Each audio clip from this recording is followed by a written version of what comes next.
coffee burns on the hot plate, smelling like charred earth and exhaustion. Debt collectors breathe down your neck, leaving voicemails that sound like scraped metal. You're one missed shift away from sleeping in a rusted sedan with a terrified younger brother. Nora thought whispering her most desperate, impossible prayer to an empty diner at 3 a.m. was just a way to keep from screaming. She was wrong, because the man in the corner booth wasn't just a customer. He was a king of the underworld, and he just found his alibi: grease and cheap lemon bleach. That was the perfume of Nora's existence. She rubbed the heel of her hand against her sternum, trying to massage away the dull, persistent ache that had taken up permanent residence behind her ribs. The diner's overhead fluorescence flickered, a relentless, insectoid hum that bored directly into the base of her skull. It was 2:14 a.m. on a Tuesday, the kind of hour where only the displaced, the drunk, and the dangerous sought refuge over stale cherry pie and lukewarm drip coffee.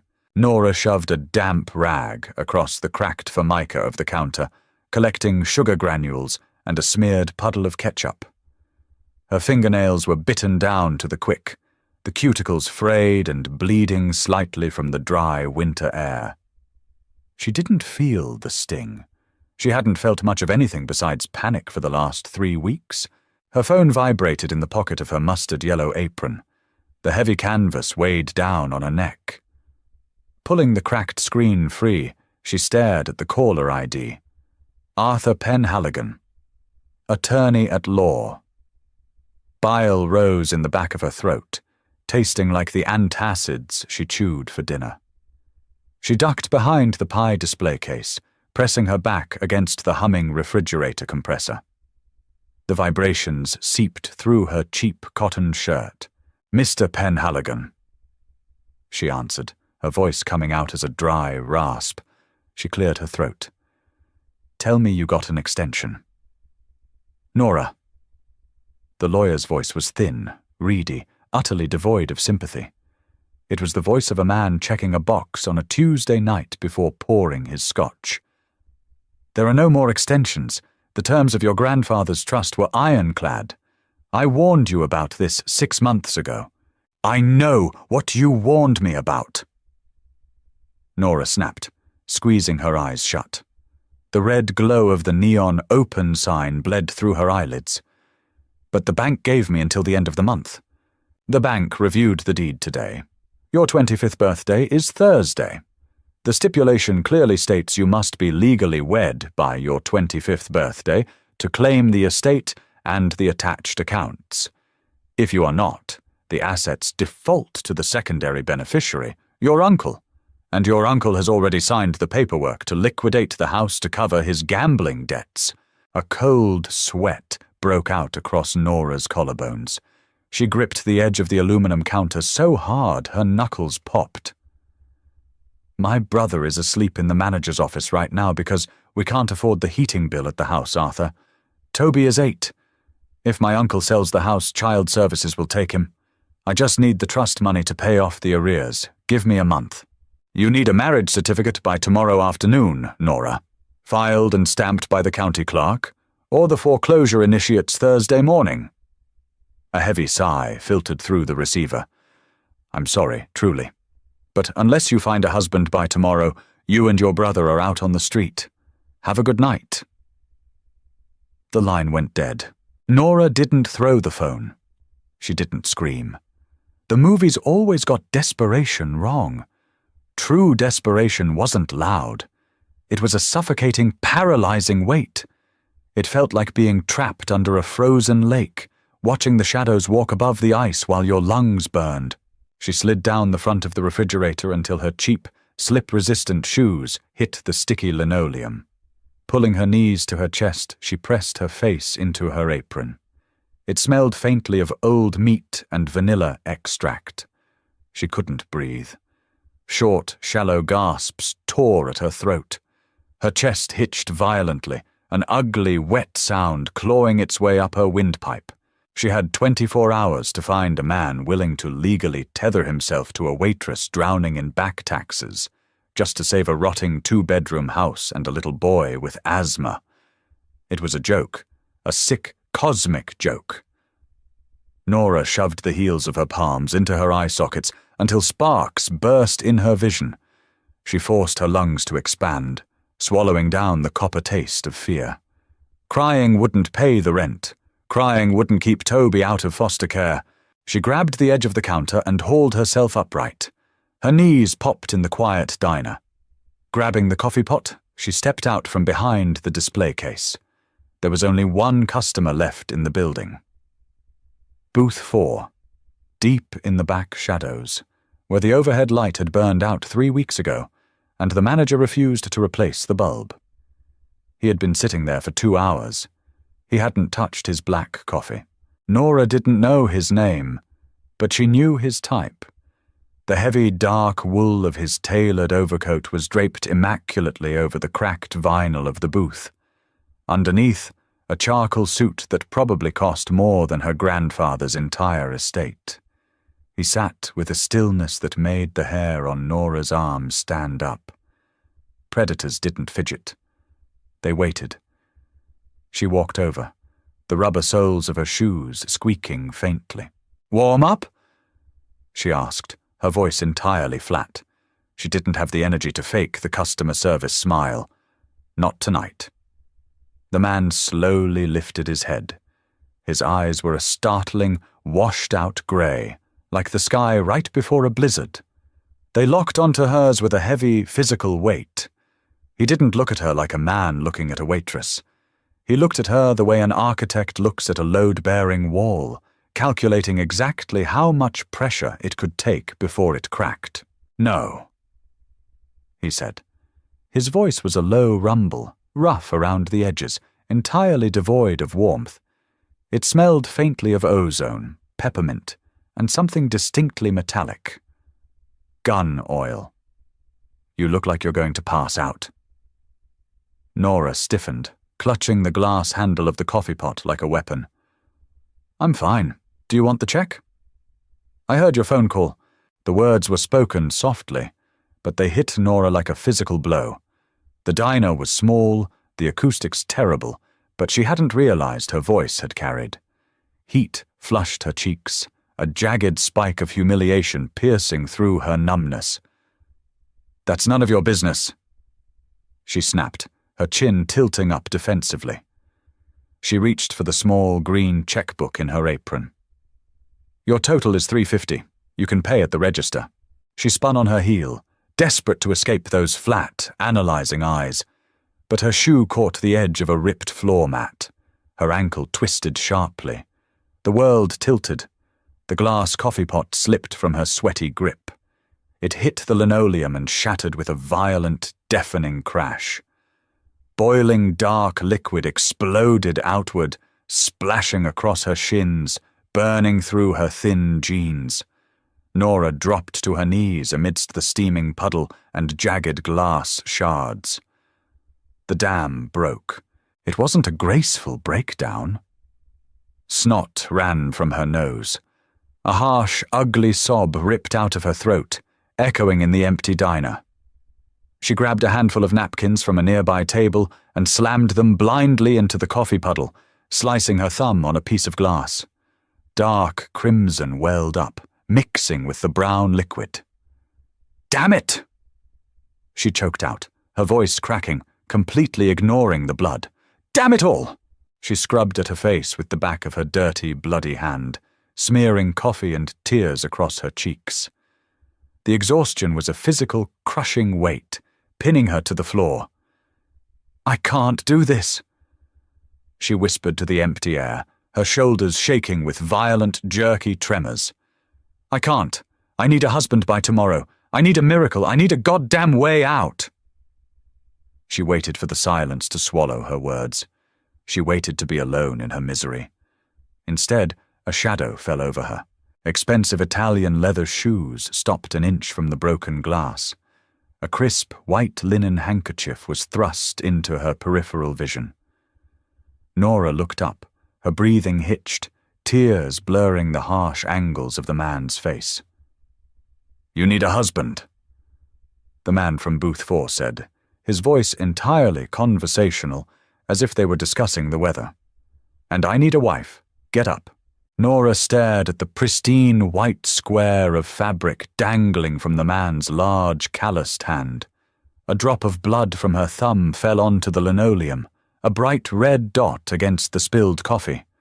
She didn't take the handkerchief. "Are you insane, or just an asshole trying to be funny?" She rasped, her voice thick with unshed tears and sudden, defensive anger. She scrambled backward, her hand slipping slightly in the mess. "Because if this is a joke, I am really not in the mood." The man didn't blink. He crouched down, ignoring the puddle of coffee seeping toward his $1,000 shoes. Up close, the sensory details of him were overwhelming. He didn't smell like the diner. He smelled heavily of cedarwood, cold rain, and an underlying scent of raw, unfiltered danger. His face was a study in harsh geography. High, sharp cheekbones, a strong jaw shadowed with dark stubble, and a small faded scar cutting through his left eyebrow. But it was his eyes that held her in place. They were terrifyingly empty of empathy. "My name is Julian." He stopped himself. "My name is Dominic Costa." He stated the name, like she should know it. And somewhere in the back of her mind, beneath the panic of her impending homelessness, a small alarm bell rang. Costa, the Costa family. You didn't grow up on the south side of the city without hearing whispers of the syndicates that ran the docks, the unions, and the quiet, blood-stained streets. Nora swallowed hard, the dryness in her throat making it painful. "I don't care who you are. Leave me alone." Dominic reached out. His movements were slow, deliberate, telegraphing exactly what he was doing so she wouldn't flinch. He wrapped the handkerchief around her bleeding thumb, pressing down with firm, steady pressure. His fingers were warm, rough as sandpaper against her cold skin. "I don't make jokes, Nora," Dominic said. He knew her name. He had read it off her plastic name tag. Or maybe he just knew. "And I'm not trying to be funny. You need a marriage certificate by tomorrow to secure an inheritance and keep custody of a child. I heard enough. Stop listening to my conversations," she hissed, trying to pull her hand away. His grip tightened just enough to prevent it, not enough to bruise. "I have a problem of my own," Dominic continued, his voice an even, rhythmic hum that somehow cut through the chaotic buzzing of the fluorescents. "I am finalizing the acquisition of a very large, completely legitimate logistics corporation on Friday. The board of directors is old money, conservative, and entirely skittish.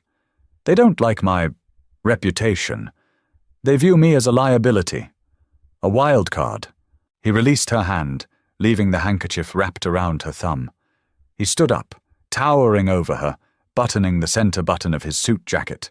"My advisors have told me that projecting stability is paramount to closing this deal," Dominic said, looking down at her. "A wife, a settled home life, a clear indication that I am transitioning from my past into respectable corporate society. I needed to find someone by the end of the week. You need someone by tomorrow. The timing is violently efficient." Nora stayed on the floor, surrounded by broken glass. Her mind raced, a jagged, fragmented mess. This was absurd. This was the kind of fever dream brought on by sleep deprivation and trauma.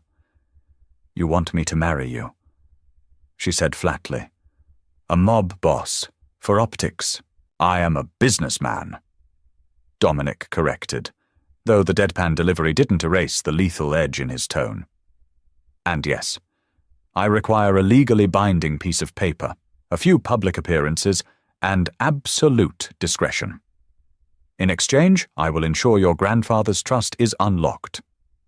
And he reached into the inner breast pocket of his jacket, withdrawing a sleek, black leather money clip. He peeled off 5 crisp $100 bills and dropped them onto the dry section of the counter above her. "That is for the coffee pot and your ruined clothes. If you agree, I will wire $50,000 into a private account in your name the moment the ink is dry on the marriage certificate, as an advance on your services." Nora's breath hitched. $50,000. It was a number so large it felt fictional. It would pay off her uncle's loan sharks immediately. It would fix the boiler at the house. It would buy Toby his asthma inhalers without her having to skip meals for a week. She looked from the money to Dominic's impassive face. "Why me?" she asked, her voice shaking now. "You have money. You have power.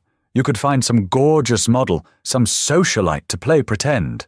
Dominic's expression tightened infinitesimally. A flicker of something dark and exhausted crossed his grey eyes before vanishing. "A socialite asks questions. A model wants the spotlight. I don't want someone who wants to be in my world. I want someone who wants exactly nothing to do with me, someone who views this as purely transactional. You are desperate. Desperate people follow instructions, and they don't get romantic delusions." The insult stung, a sharp slap of reality. He wasn't saving her. He was buying her. Nora grabbed the edge of the counter and pulled herself up. Her ankle throbbed fiercely, but she forced herself to put weight on it. She looked him dead in the eye. "I'm not a prostitute," she said, her voice dropping an octave, losing its tremor. She was terrified, yes, but the South Side had taught her how to negotiate when backed into a corner. "I didn't ask for one," Dominic replied smoothly. "The marriage will be unconsummated. We will reside in the same house for appearances. You will have your own wing. You will attend 2 charity galas and 1 dinner with the logistics board. You will smile. You will wear the rings I purchase. In 12 months, we will file for a quiet, irreconcilable differences divorce. You keep the house, the trust, the $50,000, and a monthly stipend we can negotiate tomorrow." It was a contract. Cold, clean, and utterly devoid of humanity. Nora looked toward the back hallway. Through the cracked door of the manager's office, she could see a small, worn sneaker sticking out from the edge of the folding cot. Toby. He had coughed twice during her shift already. If she walked away, Child Protective Services would be at her door by 5 p.m. tomorrow. She turned back to Dominic. The scent of danger around him was palpable. Being tied to a man like this was a death sentence in its own right. He was violent, calculating, and lived in a world where people ended up at the bottom of the river for minor infractions. But tomorrow was certain doom. Dominic Costa was merely potential doom. "My brother," Nora said, her voice surprisingly steady. "Toby, he's 8. He comes with me. Wherever you live, he gets his own room. Safe. Away from whatever it is you actually do." Dominic tilted his head, a microscopic adjustment of calculation. "Agreed. He will be provided a tutor and full security detail. I don't want your blood money mixing with his life," she added fiercely. "You don't talk to him about your business. You don't use him for optics. He will be kept entirely separate from my operations," Dominic stated. He reached into his pocket again and produced a matte black business card with a single silver phone number embossed on it. He slid it across the counter, right next to the cash. "Pack your things," Dominic said, turning his back on her. He didn't ask if she agreed.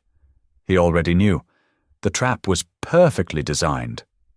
"A car will be outside your residence at 8 a.m. We are getting married at 10 a.m. at City Hall. Wear something that doesn't smell like bleach." He pushed open the heavy glass door of the diner. The bell jingled merrily, a sickeningly cheerful sound in the heavy atmosphere. The cold, wet city wind rushed in, instantly swallowing the smell of his cologne. Nora stood alone in the ruins of the coffee pot, $100 bill sticking to the bottom of her ruined shoe, entirely sold to the devil. The morning tasted like exhaust fumes and copper. Nora stood on the cracked concrete of her driveway, clutching a single, scuffed duffel bag. The zipper was broken halfway down, held together by a safety pin. Beside her, Toby shivered in an oversized winter coat that had once belonged to their cousin, kicking at a loose piece of gravel. "Where are we going, No-No?" Toby mumbled, rubbing his eyes. He looked pale, dark circles bruising the skin under his eyes. "A friend's house." Nora lied smoothly, the falsehood tasting like ash. "Just for a little while. They have better heating." At exactly 7:59 a.m., a black SUV, so heavily armored it looked like a tank, masquerading as a luxury vehicle, rolled to a silent stop at the curb. The tinted windows were impenetrable. A man in a sharp suit stepped out. He was built like a cinder block, with a thick neck and a broken nose that hadn't healed quite straight. He didn't smile. "Miss Nora," he said, his voice a gravelly rumble. "I'm Luca. Mr. Costa sent me." He reached for her duffel bag. Nora flinched, pulling it back instinctively. Luca stopped, holding his hands up slowly. "Just putting it in the trunk, Ma'am." "I've got it," she said tightly, marching around him and shoving the pathetic bag into the cavernous, pristine trunk. She ushered Toby into the back seat, sliding in beside him. The interior of the car smelled heavily of leather and chemical cleaner. It was silent, a stark contrast to the rattling, noisy bus they usually took. As Luca drove them through the city, watching the decaying brownstones of her neighborhood bleed into the towering glass and steel structures of downtown, Nora felt her pulse thud against her ribs like a trapped bird. City Hall was a brutalist block of concrete. Dominic was waiting on the steps. He wore a different suit today, navy blue, tailored so perfectly it looked like armor. The wind whipped at his dark hair, but he stood entirely motionless, a statue carved out of ice and authority. When he saw the SUV pull up, he descended the stairs. Nora stepped out, telling Toby to wait in the car with Luca. She walked toward Dominic, feeling profoundly inadequate. She wore her only dress, a dark green wrap dress she bought at a thrift store 3 years ago for a funeral. She had scrubbed her face, tied her hair back in a tight knot, and hidden her bruised, coffee-burned ankles in opaque black tights and cheap boots. Dominic's grey eyes swept over her, taking in the frayed hem of her coat, the defensive set of her shoulders, the terrified flutter of her pulse at her throat. "You're late," he said. It was 8:14 a.m. "Traffic." She lied, wrapping her arms around herself. "Do you have the paperwork?" He didn't bother arguing. He gestured for her to follow him inside. "My lawyers have already pre-filed the application. We just need the judge's signature. I expedited the waiting period." "Of course you did," she muttered. The inside of City Hall smelled like floor wax and despair. People milled about, arguing over parking tickets and property taxes. But as Dominic walked through the marble halls, the crowd seemed to part for him. It was a subtle, terrifying phenomenon. No one looked directly at him, but everyone moved out of his way. They reached a set of heavy wooden doors. A clerk was waiting, looking incredibly nervous, sweating through his cheap shirt. "Mr. Costa," the clerk stammered, holding a clipboard. "Everything is ready. Judge Harrison is waiting in his chambers." Dominic didn't look at the clerk. He looked at Nora. "Are you going to vomit?" "Probably," she said honestly, her stomach doing vicious, nauseating somersaults. "But I won't do it on your suit." "Appreciated." He extended his left arm. It wasn't a romantic gesture, it was a physical command. Nora hesitated for a fraction of a second before slipping her hand through the crook of his arm. Through the thick wool of his sleeve, his muscles felt like coiled steel. She was vibrating with anxiety, while he felt entirely grounded, an immovable object. They stepped into the judge's chambers. It was a blur of dark wood, muttered legal jargon, and the scratching of a fountain pen. "Do you, Dominic, take Nora?" The judge droned, clearly wanting to get this over with as quickly as possible. "I do," Dominic said. His voice didn't waver. "And do you, Nora?" Nora stared at the heavy mahogany desk. She thought about the smell of burnt coffee. She thought about her uncle's leering smile when he told her the house was going to auction. She thought of Toby's ragged breathing at night. She looked up at Dominic. He was staring at her, his expression a blank wall, waiting for her to seal the bargain. "I do," she whispered. "Sign here." The judge pushed the paper forward. Nora picked up the pen. Her hand shook so badly she could barely form the letters of her own name. The ink bled slightly on the heavy parchment. She felt Dominic leaning over her to sign his own name, a bold, slashing signature that took up half the page. The scent of cedarwood washed over her again, making her feel lightheaded. "By the power vested in me, I pronounce you husband and wife." The judge mumbled rapidly. "You may kiss the bride." Nora froze. The contract hadn't mentioned a kiss. Dominic turned to her. He didn't lean in. He simply reached into his pocket and pulled out a small velvet box. He flipped it open. Inside sat a diamond so large and cold it looked like a weapon. "Your hand," he ordered softly. She gave it to him. Her fingers were freezing. He slid the ring onto her fourth finger.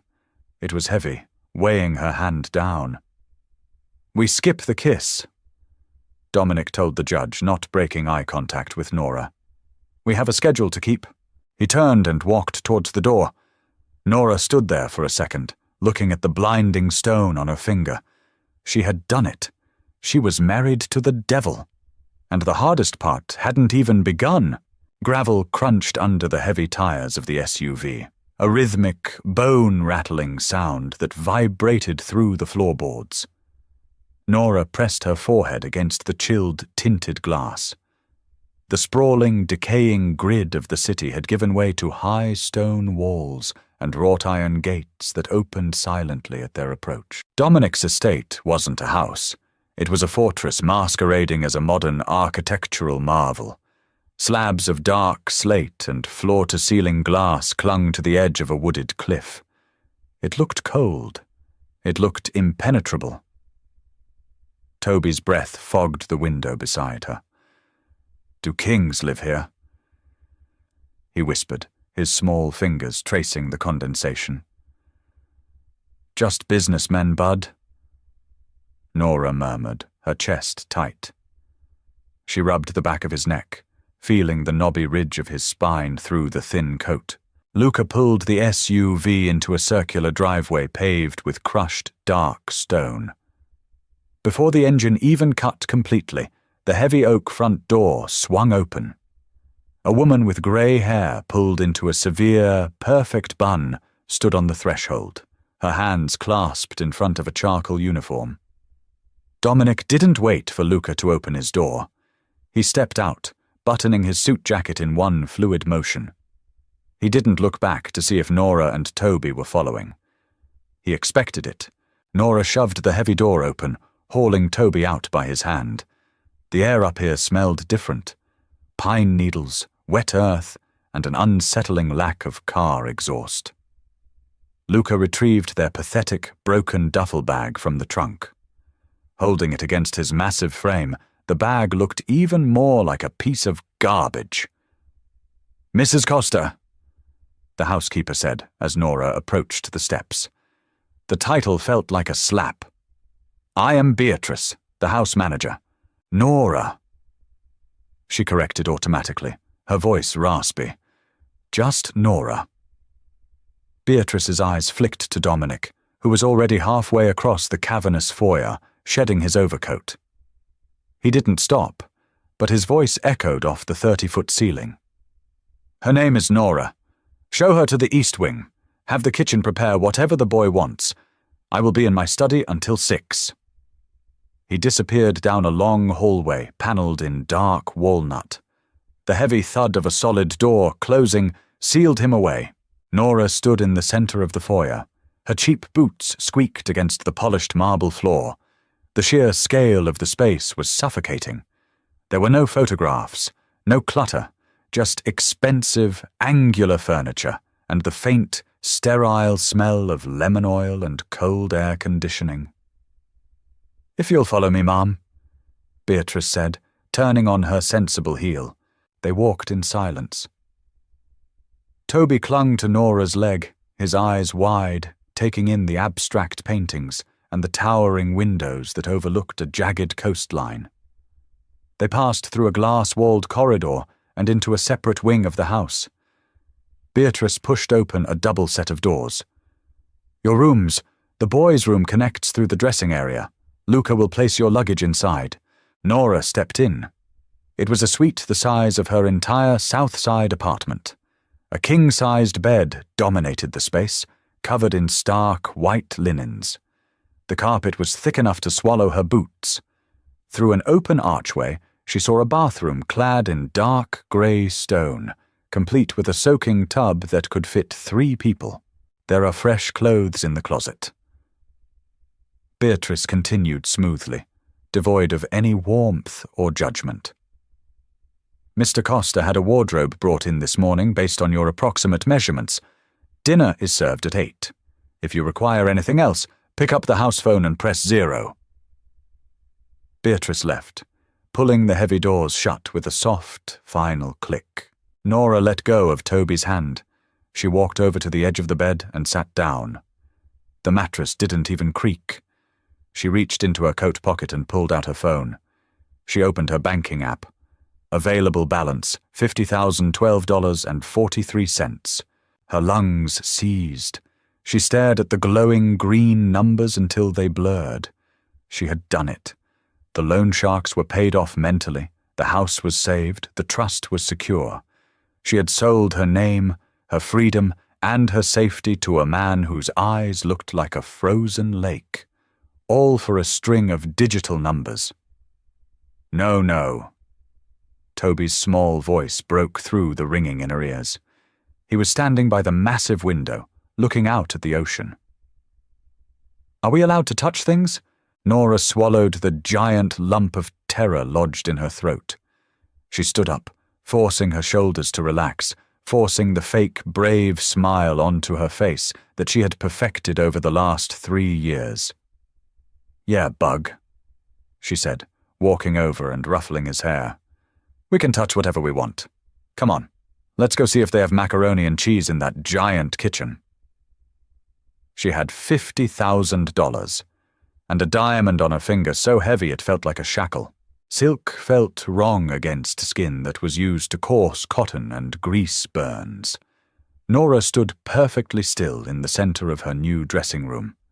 2 women, tailors Dominic had summoned like genies from a bottle, tugged and pinned a midnight blue evening gown against her ribs.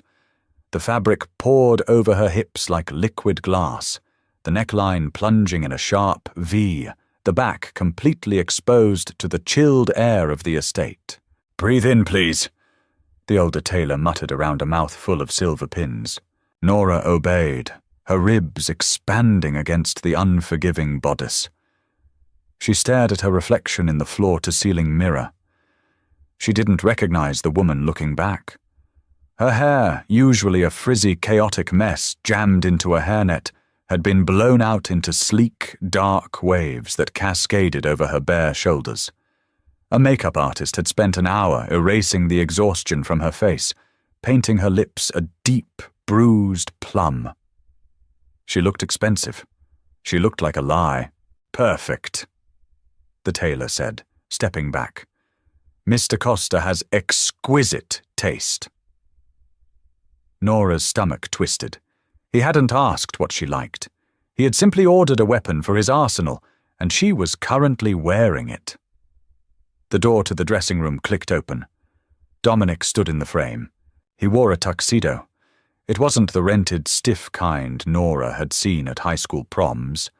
This was bespoke, the wool so black it seemed to absorb the light in the room, the crisp white shirt drawing attention to the sharp angles of his jaw. He looked lethal. The tailors immediately packed up their kits and scurried out of the room, keeping their eyes trained on the floor. Dominic stepped inside, closing the door behind him. He walked slowly around her, his eyes doing that terrifying, calculating sweep. He was inspecting an investment. "The shoes," he said, his voice flat.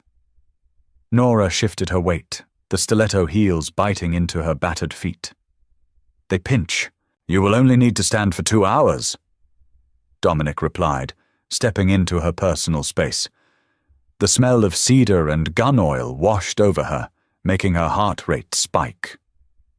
He reached into his pocket and withdrew a long, flat velvet box. He flipped it open. A diamond tennis necklace rested against the black silk lining. "Turn around," he ordered softly. Nora bristled, her jaw tightening, but she turned. She felt his knuckles brush against the sensitive skin of her nape as he draped the heavy stones around her neck. The platinum was ice cold. He fastened the clasp, his fingers lingering for a fraction of a second on her spine. A violent shiver racked her body. "We are attending the charity gala for the Children's Hospital," Dominic said, stepping back so she could see herself in the mirror. He stood right behind her reflection. "The entire logistics board will be there. You will smile. You will speak only when spoken to. If someone asks how we met, you tell them we met at an art gallery in Milan 6 months ago." "I've never been to Milan," Nora said, her reflection glaring at his. "Neither has the woman you are pretending to be." Dominic countered smoothly. "Play the part, Nora. Your brother's tutor starts on Monday. Do not make me regret my generosity." The threat wasn't raised in volume, but it echoed like a gunshot. The ride to the city was suffocatingly silent. When the SUV pulled up to the grand entrance of the museum hosting the gala, the flashes of paparazzi cameras immediately strobed through the tinted windows, blindingly bright. "Arm," Dominic commanded. Nora slipped her hand through his elbow as Luca opened the door. The moment their feet hit the red carpet, a wall of noise and light slammed into them. Reporters shouted Dominic's name. They shouted at her, demanding to know who she was, where the notorious bachelor had found a bride. Dominic's posture shifted. The rigid, cold boss vanished. In his place was a man who moved with relaxed, predatory grace. He placed his large hand flat against the bare skin of her lower back, a branding iron of heat. "Smile," he murmured, his breath brushing her ear, looking for all the world like a devoted husband whispering a secret. Nora forced her lips up, her cheek muscles trembling. Inside, the ballroom smelled of roasted truffles, expensive perfume, and aged scotch. It was a sea of jewels and tuxedos. Almost immediately they were intercepted by a group of older men. They all had the same silver hair, the same flush of expensive alcohol on their cheeks, and the same predatory glint in their eyes. "The logistics board." "Dominic?" An older man with a bulbous nose boomed, holding out a glass of champagne. "We read the sudden filing in the municipal registry. We thought it was a clerical error." "No error, Richard," Dominic said smoothly, shaking the man's hand. His grip was entirely firm, dominating the space. "Allow me to introduce my wife, Nora." Richard's eyes slid over Nora. It wasn't the calculating look Dominic gave her. It was oily, invasive. He looked at her collarbones, the plunge of her dress, and finally her eyes. "Well, well," Richard purred, swirling his drink. "She's certainly an upgrade from the usual company we see you with, Dominic. Tell me, my dear, what does one do to catch the eye of the city's most dangerous bachelor?" Nora felt Dominic's hand tighten imperceptibly on her spine. A warning. She looked at Richard. She thought about the men who used to sit at the diner counter and demand free pie because they left a $2 tip. Bullies always wore the same face, whether they wore stained denim or Tom Ford tuxedos. "I didn't try to catch it," Nora said, her voice dropping the polite, high-pitched register she had been practicing, settling into her natural South Side rasp. "He caught mine." Richard blinked, surprised by the rough texture of her voice. "Is that so? And what were you doing before Dominic swept you away to his fortress?" "Working," Nora replied deadpan. "I find that keeping busy prevents me from asking inappropriate questions at charity events." Silence dropped over the small circle of men. Richard's face flushed a deep, ugly red.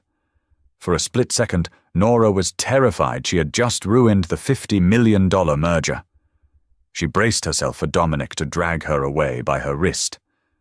Instead, a low, dark sound rumbled in Dominic's chest. A chuckle. He stepped half an inch closer to her, his hand sliding from her lower back to grip the curve of her hip possessively. "My wife," Dominic said, his eyes locking onto Richard with a terrifying, absolute zero chill, "does not suffer fools. It is one of the many reasons I married her. Now, if you'll excuse us, Richard, the champagne here is giving her a headache." He didn't wait for a response. He steered Nora away, cutting through the crowd like a shark through a school of guppies. He didn't stop until they reached a secluded balcony overlooking the city skyline. The cold night air hit Nora's bare back, instantly raising goosebumps. She pulled away from his grip, her heart hammering violently against her ribs. "I'm sorry," she blurted out, wrapping her arms around her stomach. "I know I was supposed to be quiet, but he was looking at me like I was a piece of meat on a butcher's block, and I just—" "Stop talking," Dominic cut in. He turned to face her in the dim light of the balcony. The street lamps far below illuminated the harsh angles of his face. He reached up, slowly, telegraphing the movement. Nora forced herself not to flinch. He didn't hit her. He unclasped his tuxedo jacket, sliding it off his shoulders, and draped it over hers. The heavy wool was radiating his body heat. It smelled intensely of his skin and cedar. "You didn't ruin anything," Dominic said quietly, looking out at the city below. "Richard is a parasite. If you had cowered, he would have smelled blood in the water and voted against the merger just to assert dominance. You bit back." Nora pulled the lapels of the jacket closer together, her hands trembling. "You're not mad?" Dominic finally looked at her. His grey eyes were unreadable, deep and shadowed. "I don't get mad, Nora. I get leverage. You just gave me leverage over the chairman of the board by publicly humiliating him. You did your job." It was a compliment, wrapped in barbed wire. Nora looked away, staring at the blinking red lights of a distant airplane. "Right, transactional. I remember." They stood in silence for 10 minutes on the balcony. For the first time since she signed the papers, Nora didn't feel entirely like prey. She felt like an accomplice, and she wasn't sure which was worse. The adrenaline crash hit her at exactly 2 a.m. Nora sat on the edge of the massive bathtub in her suite, a wet washcloth pressed to her eyes. She had scrubbed the plum lipstick off until her mouth was raw and swollen. The midnight blue dress was discarded on the floor, looking like a murdered shadow. She wore a pair of oversized grey sweatpants she had found in the back of the closet, and a faded white t-shirt she had smuggled in her duffel bag. Her feet were throbbing in agonizing rhythm with her pulse. The stilettos had rubbed her heels raw, the blisters weeping clear fluid. She tossed the washcloth into the sink and limped out of the bathroom. The suite was too quiet. The silence in this house wasn't peaceful. It was a vacuum, sucking the air out of her lungs. At the diner, there was always the hum of the fridge, the rattle of a passing truck. Here, there was nothing. Her throat was parched. Nora crept out of her suite. easing the heavy door shut so it wouldn't click. She navigated the dark, cavernous hallways by memory, sliding her socked feet over the cold marble to minimize the noise. The kitchen was a stainless steel monstrosity, gleaming under the faint moonlight pouring through the skylight. It looked more like a surgical theater than a place to cook.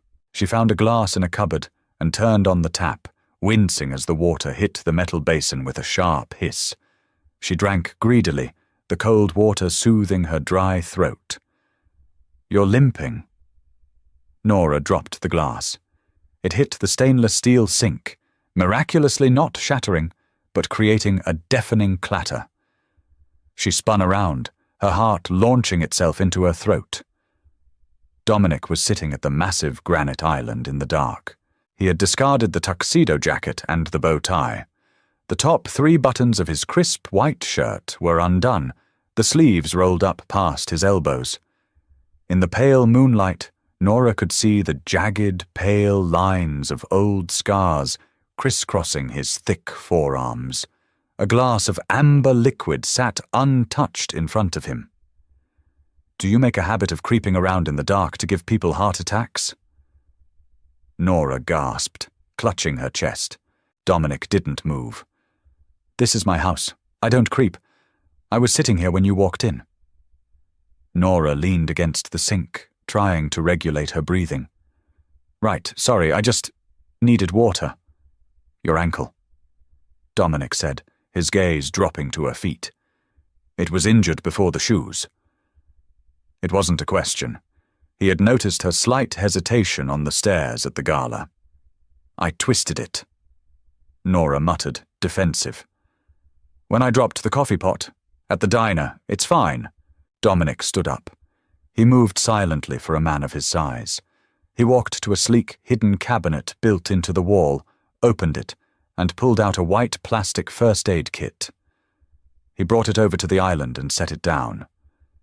"Sit," he ordered, pointing to one of the high stools. "I said I'm fine." "And I said sit." His voice didn't rise, but the absolute authority in it made her legs move before her brain could argue. She hobbled over and climbed onto the stool, feeling incredibly small and foolish in her baggy sweatpants. Dominic crouched in front of her. He didn't ask for permission. He took her right foot in his large hand, his thumb resting gently against her instep. His hands were incredibly warm. Nora tensed, her breath hitching. "What are you doing?" "Fixing a liability," Dominic said smoothly, though he didn't look up at her. He popped the latch on the kit and pulled out a roll of athletic tape and a small tube of ointment. "If you limp at the charity brunch on Sunday, people will ask questions. I don't like questions." He rolled the hem of her sweatpants up to her mid-calf. His fingers brushed the bruised, swollen skin around her ankle bone.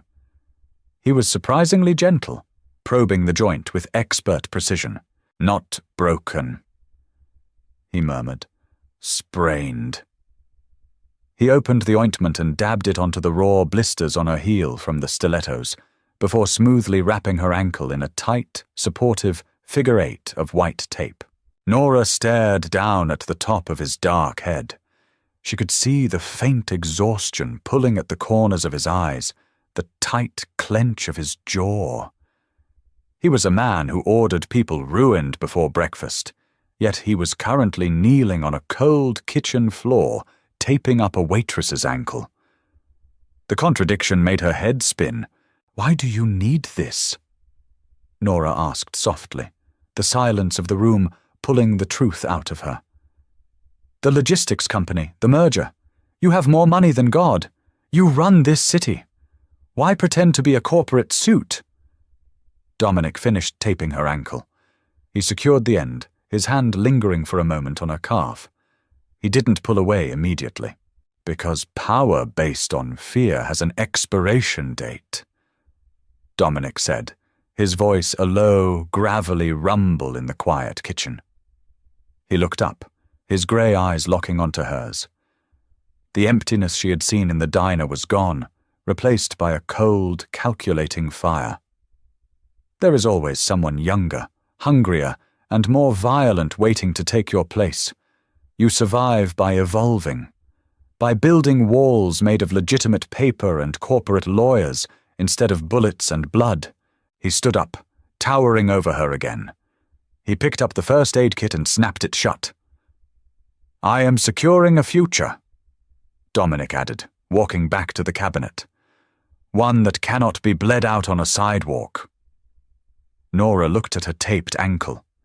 It felt incredibly supported, the throbbing pain already dulling into a background ache. She thought about Toby, asleep in a bed that cost more than her life. She was securing a future too. They were both just trying to survive their respective wars. "Thank you," Nora said quietly, looking at her hands. "For the ankle." Dominic paused at the doorway, the shadows of the hall already swallowing him. "Go to sleep, Nora," he said, and for the first time, his voice didn't sound like a command. It sounded dangerously human. "Tomorrow we buy you a wedding ring." Rain lashed against the bulletproof windows of the SUV, distorting the city lights into angry, red and yellow smears. Nora sat in the back, picking at the fraying edge of her thumbnail. Toby was asleep, his head resting against her thigh, a faint wheeze whistling through his parted lips. Dominic sat across from them, tapping something out on an encrypted tablet. He hadn't spoken since they left the estate. The vehicle idled to a stop in front of a storefront on Fifth Avenue. There were no other cars on the block. The streetlights reflected off the wet pavement like spilled oil. A man in a heavy raincoat stood by the entrance of the jewelry store, flipping a closed sign to open, just for them. "Wake him up," Dominic ordered, slipping the tablet into his briefcase. "Leave him!" Nora shot back, her protective instincts flaring. "It's freezing out there. I know my ring size. You don't need a prop to buy a piece of metal." Dominic paused, his hand resting on the chrome door handle. He looked at Toby's sleeping face, then up at Nora. The harsh neon light from the street painted half his face in shadow. "He stays in the car with Luca. The doors lock from the inside. He won't be disturbed." Nora hesitated, looking at Luca's massive, unmoving silhouette in the driver's seat. She nodded once. Stepping onto the pavement, the wind immediately bit through her thin trench coat. Dominic didn't offer his jacket this time, but he did walk on the outside of the sidewalk, shielding her from the worst of the biting wind. Inside, the jewelry store smelled like ozone, heavily polished glass, and desperate obsequiousness. The manager, a balding man sweating through a silk tie, practically vibrated with nervous energy as Dominic crossed the threshold. "Mr. Costa, an honor, truly. I have the private room prepared." "Out here is fine, Arthur," Dominic said, his voice stripping the warmth out of the room. "Show us the wedding bands." Velvet trays were hauled out of the vault with frantic speed. Diamonds the size of crushed ice, platinum bands encrusted with emeralds, ostentatious displays of wealth that made Nora's stomach churn. It all looked like blood money. "Choose," Dominic said, leaning his hip against the glass counter. He didn't look at the rings. He looked at her. Nora stared down at the glittering velvet. "They're too much. I can't wear these to—" She stopped herself. She didn't work at the diner anymore. She didn't have a life to go back to. "To what?" Dominic prodded, his eyes narrowing slightly. "You are Mrs. Costa. You don't wash dishes anymore, Nora." "I know what I am," she snapped, a sudden spike of anger cutting through her exhaustion. She pointed to a thin, completely unadorned band of solid yellow gold in the corner of the display. "That one." Arthur the jeweler paled. "Ma'am, that is a standard, base level. I want that one," Nora repeated, looking directly into Dominic's grey eyes. "It's practical. It won't catch on anything. And it looks like an actual marriage, not a hostile corporate takeover." A muscle feathered in Dominic's jaw. He held her gaze for a long, heavy 10 seconds. The silence in the store was deafening. Arthur looked like he was preparing to write his own will. Slowly, Dominic reached out and picked up the plain gold band. He took Nora's left hand. His grip was firm, inescapable. He slid the ring over her knuckle, right beneath the massive engagement diamond. The gold was cold, but his skin was burning. Practical, Dominic murmured, his thumb brushing over the pulse point on her wrist. His heart rate was completely steady. Hers was a frantic, trapped bird. Wrap it up, Arthur. Add it to the account. He didn't buy a ring for himself. The contract didn't require him to wear the shackles, only her.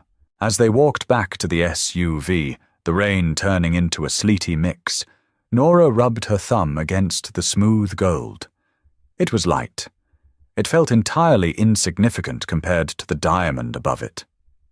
But as she climbed into the car and saw Toby sleeping peacefully under Luca's watchful eye, she realized the gold band was the heaviest thing she had ever worn.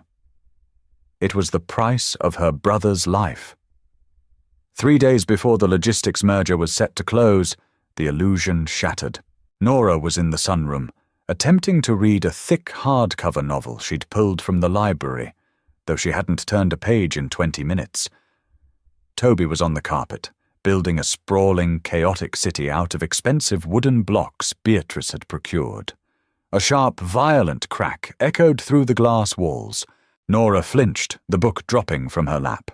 It sounded like a firecracker, but growing up on the south side, she knew the dry, popping sound of a small-caliber gunshot when she heard it. "Toby!" she hissed, dropping to her knees and grabbing the collar of his shirt. "Under the sofa. Now, don't make a sound." Toby's eyes were wide, terrified, but he scrambled under the heavy velvet furniture without a word. Nora pressed herself flat against the floorboards, her heart hammering against her ribs, tasting the familiar, bitter copper of adrenaline. Shouting erupted from the front courtyard. Nora crawled towards the edge of the floor-to-ceiling windows, pressing her cheek against the cold glass to peek through the frost-tipped hedges. Down in the crushed stone driveway, Luca was on the ground, blood pooling around his knee. 2 men in cheap leather jackets were dragging a third man toward the front doors. Nora felt the breath get punched out of her lungs. The third man was her uncle, Frank. His face was bruised, a panicked, sweating mess. The man holding him by the collar had a gun pointed directly at Luca's head. "Costa!" The man with the gun screamed, his voice cracking with meth-fueled desperation. "I know you're in there. Your new piece of tail owes my boss 50 grand, and this piece of trash—" He shook Frank violently, said she married the deepest pockets in the city. "Open the door!" Nora's stomach hollowed out. Frank had sold her out. He had gone to the loan sharks to cover his own debts, pointing them straight at the estate. The heavy oak front doors swung open. Dominic stepped out. He wasn't wearing a suit. He wore dark slacks and a black dress shirt with the sleeves rolled up. He didn't carry a weapon. He walked out onto the granite steps with the slow, terrifying inevitability of a glacier. "You shot my driver," Dominic said. The volume of his voice was completely conversational. It carried over the wind, chilling Nora to her marrow. "I'll shoot you if you don't pay up," the junkie screamed, waving the gun frantically. 50 grand, cash, or we tell the papers that the great Dominic Costa married a gutter rat running from the mob." Dominic didn't stop walking. He descended the stairs, his eyes locked on the gun. "Dominic, don't!" Nora screamed, pounding her fists against the glass. The sound was swallowed by the thick, bulletproof panes. What happened next took less than 3 seconds. Dominic didn't flinch as the gun tracked toward his chest. He lunged. It was a movement of pure, unfiltered brutality. He grabbed the barrel of the gun, forcing it upward as it fired, the bullet shattering a stone gargoyle above the door. With his other hand, Dominic struck the man's throat. A sickening crunch echoed across the courtyard. The man dropped like a stone, clutching his crushed windpipe, choking on his own blood. The second man pulled a knife, lunging forward. Dominic pivoted, catching the man's wrist. He twisted sharply. The crack of bone was louder than the gunshot.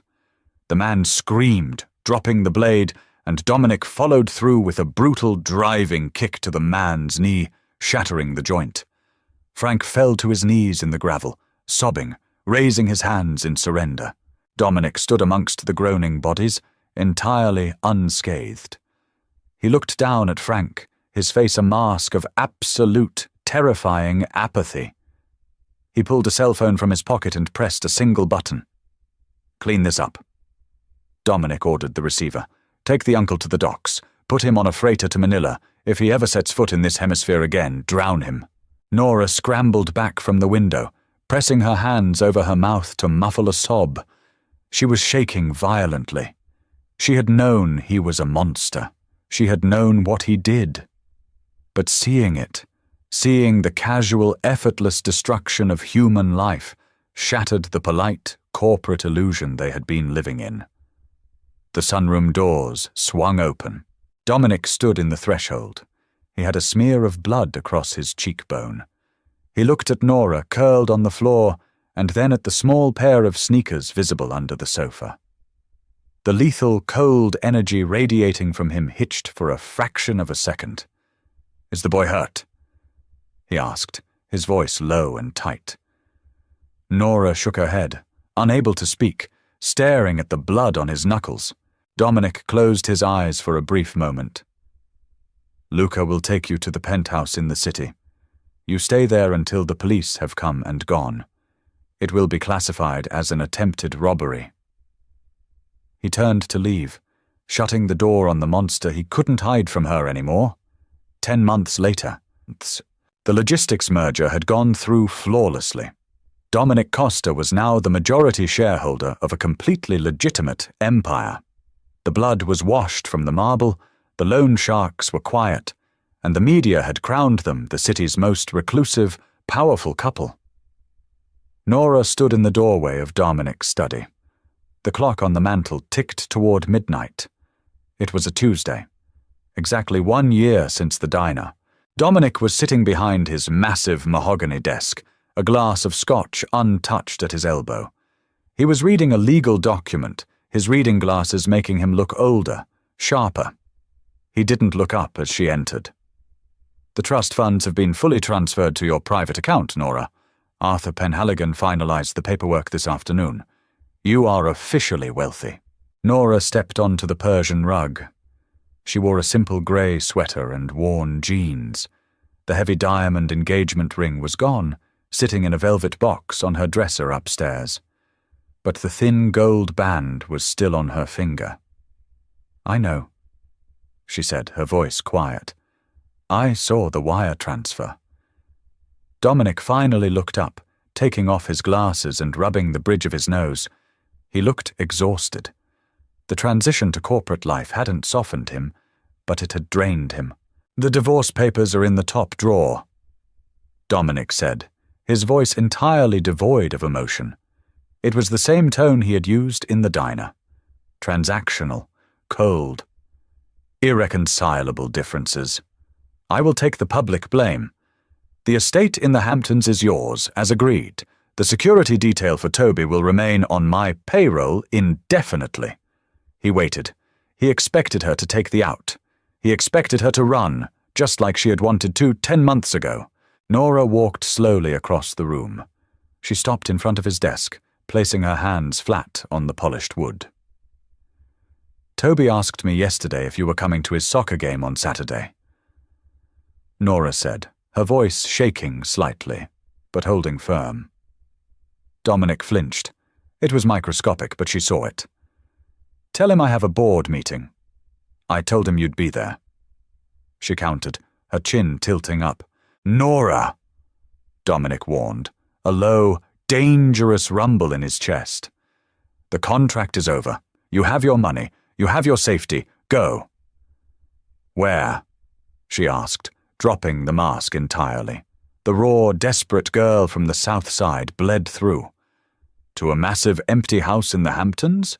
To sit around and pretend I didn't spend the last year watching a monster try to be human for the sake of an 8-year-old boy? Dominic stood up abruptly, the heavy leather chair scraping violently against the floor. He leaned over the desk, invading her space, smelling of scotch and cedar and danger. "I am not human, Nora." He snarled, the civilized veneer cracking, revealing the violent king underneath. "You saw what I did in the courtyard. You know what I am capable of. I am a cage. I bought you." "And I sold myself!" She shot back, stepping closer instead of backing away. She reached out, her small, calloused fingers grabbing the lapel of his crisp shirt. "You bought me, but you never treated me like property. You taped my ankle. You kept the blood away from my brother. You gave me the only safe place I've ever known." Dominic's breathing turned ragged. He stared down at her, his grey eyes warring with an emotion he clearly didn't know how to process. He raised his hand, his large fingers hovering inches from her cheek, afraid to touch her. "If you stay," he whispered, the sound torn from his throat. "I will never let you leave. The divorce papers burn tonight. You understand me? There is no second exit." Nora looked at the jagged scar on his eyebrow. She thought of the cold, terrifying world outside these walls. She thought of the way she actually slept through the night when she knew he was awake down the hall. She didn't want romance. She wanted a partner who could fight the monsters in the dark. "Burn them," Nora said, her voice a rough, absolute certainty. Dominic didn't hesitate. He closed the distance, his hands gripping her face, kissing her with a violent, possessive desperation that tasted like scotch and survival. It wasn't gentle, it wasn't perfect. But as Nora kissed him back, anchoring her hands in his hair, it was the most honest thing either of them had ever done. If you felt the tension in this raw, unconventional Mafia romance, hit that like button. Nora and Dominic's story proves that sometimes the darkest bargains lead to the fiercest loyalties. Love isn't always flowers and apologies. Sometimes it's a gold band and a locked door. What did you think of Dominic's brutal protection? Let us know in the comments below. Don't forget to subscribe and share this video with fellow dark romance readers. Ring the bell for more gripping, gritty storytelling, and stay tuned for our next intense audio drama.